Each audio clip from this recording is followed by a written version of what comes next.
C'est pour sensibiliser les autorités administratives locales qu'une délégation de la statistique dirigée par le directeur général a tenu une réunion de sensibilisation sur l'opération du recensement général des populations et de l'habitat. En présence du numéro 1 de la province de Gololo, des préfets des 4 départements, les chefs de quartier et directeurs de services, le gouverneur de la province de Gololo a ouvert la réunion avec son allocution de circonstances. Dans son article 1er, alinéa 15, la Constitution gabonaise stipule que l'État a le devoir d'organiser un recensement général de la population tous les 10 ans. Cette opération consiste à recueillir, grouper, évaluer, analyser, publier, diffuser des données démographiques, économiques, sociales et culturelles, se rapportant à un moment donné à l'ensemble des habitants d'un pays.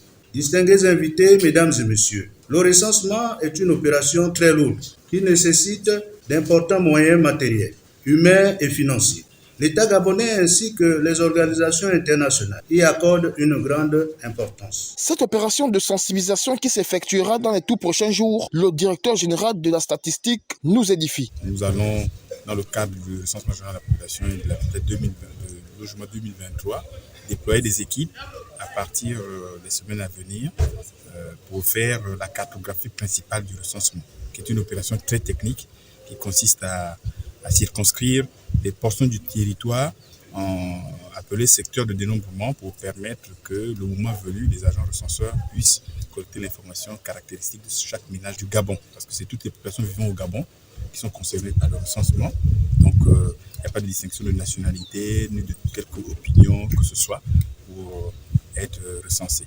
Cette année 2023, c'est la première fois que l'on recense nos populations avec des moyens technologiques les plus modernes. Vous savez qu'avant, c'était un formulaire qui était rempli par les agents recenseurs. Aujourd'hui, le formulaire est numérique. Donc, les agents recenseurs viennent dans les ménages avec une tablette qui contient le formulaire, collectant toute l'information caractéristique des ménages et de population. Et à côté de ce formulaire sur la tablette, ils prélèvent des coordonnées géographiques, donc les points GPS, les coordonnées géographiques du lieu où ils recensent les populations. Et c'est avec une photo de famille que tout s'est achevé.